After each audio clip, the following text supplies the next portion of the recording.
وہ مجھے پہچانتے نہیں، لیکن میں نے نہیں مائنڈ کیا، میں نے اس بات کو نوٹس میں نہیں لیا. میں نے کہا شاید امیروں کا یہی شیوا ہے. انہوں نے اپنے میاں سے جا کے بات کی تو رات 7-8 کا ٹائم ہوا تو میرے دونوں ساس سسر، ابھی میرا میاں گھر نہیں آیا تھا، بزنس مین تھا، لیٹ آتا تھا، تو دونوں میرے کمرے میں آئے اور ایک بزرگ کو لے کے آئے جن کی بہت ہی سفید داڑھی تھی، بڑا ہی نورانی چہرہ تھا. وہ آ کے کرسی رکھ کر بیٹھ کے اور مجھے کہنے لگے کہ آپ کدھر بیٹھتی جب آپ کا میاں بات کرتا ہے؟ میں نے کہا میں بیٹھ کے اس طرف بیٹھتی ہوں، وہ میرا میاں اس طرف بیٹھتے ہیں. وہ میرے سے کیا باتیں کرتا ہے؟ میں اپنی ساس کی طرف دیکھنے لگی. ساس نے اشارہ کیا کہ آپ اس سے سب باتیں بتاؤ، چھپانا نہیں، کچھ نہیں آتا، کوئی بے شرمی نہیں ہے، کوئی بری بات نہیں. پھر میں نے ان سے ساری بات بتا دی.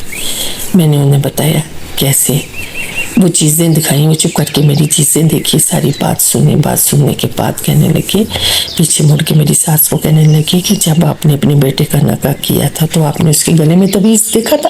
میری ساس خاموش ہو گئی اور کہنے لگی کہ نہیں پیر صاحب، میرے سے غلطی ہوگی، شاہ صاحب میرے سے غلطی ہوگی. کہنے لگے آپ نے غلطی نہیں کی، آپ نے بہت بڑی غلطی کی، بہت زیادہ. میں حیرانگی سے دیکھوں کہ یہ کیا مسئلہ ہے، یہ کیا ہوا ہے، کیسی باتیں ہو رہی ہیں. میں چپ کر کے دیکھنے لگی. انہوں نے اپنے جوہل میں سے ایک تعویذ نکال کے تو میرے گلے میں ڈال دیا. گلے میں نہیں ڈالا، میرے بازو کے ساتھ باندھ دیا اور مجھے کہنے لگا ہمیشہ اس کو چھپا کے رکھنا، تمہارے میاں کو پتہ نہ چلے کہ تم نے کوئی تعویذ باندھا ہے. تھوڑی دیر گزری تو میرے میاں بھی آ گئے. تو جیسے انہوں نے سارے کمرے کو گھیرے میں کیا ہوا تھا تو میرے میاں اس میں داخل ہوئے تو انہوں نے بٹھا دیا اور میں حیرانگی سے اپنے میاں کے چہرے کی طرف دیکھتی رہی. وہ ان بزرگوں کے ساتھ ایسے پٹر باتیں کر رہے تھے، آنکھوں میں آنکھیں ڈال کے. انہوں نے جب ان کا گلا دیکھا تو ان کے گلے میں تعویذ نہیں تھا. انہیں کہا یہ کب سے نہیں ہے؟ کہنے لگا جب سے میری شادی ہوئی ہے، بس میں نے شاید کپڑوں کے ساتھ میں اتارا تھا تو وہ میرا تعویذ میرے گلے سے اتر گیا.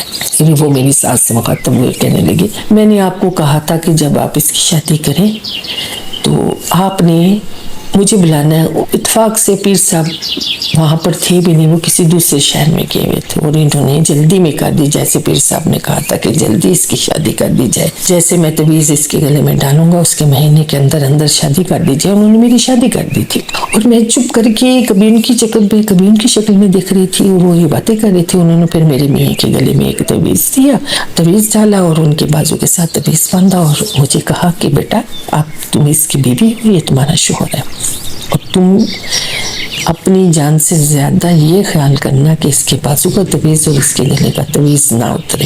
اگر ایسا کچھ ہوا تو پھر آپ کو بڑا پچھتانا پڑے گا، آپ کو اپنی زندگی سے ہاتھ دھونا پڑے گا. میں بڑی حیرانگی سے ان کے چہرہ دیکھنے لگی. جب چلے گئی تو میں اپنی ساس کے کمرے میں گئی اور میں نے اپنی ساس سے بات کی تو میری ساس پھوٹ کے رونے لگی.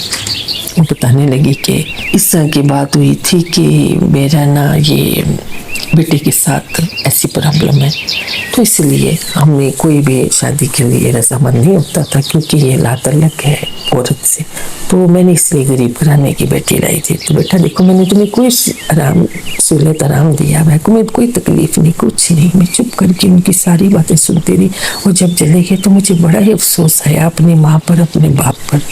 انہوں نے مجھے کوڑے پہ پھینک دیا اور میں بہت روئی. روتے میری آنکھ لگ گئی تو میں نے دیکھا کہ میرا میاں آیا ہے اور میرے سے دور دروازے میں کھڑا ہے، میرے پاس نہیں آ رہا اور مجھے آواز دیتا جا رہا ہے. میں جب سلمہ میں جب پیچھے مڑ کے دیکھتی ہوں تو وہ کھڑے ہوتے ہیں. مجھے کہتے ہیں کہ وہ کہتا ہے کہ تم نے کتنی بڑی غلطی کی، میں نے تمہیں کوئی تکلیف دی، میں نے تمہیں کچھ کہا، تم نے ایسی بات کر دی ہے، کیا میں تمہارے قریب بھی نہیں آ کے بیٹھ سکتا؟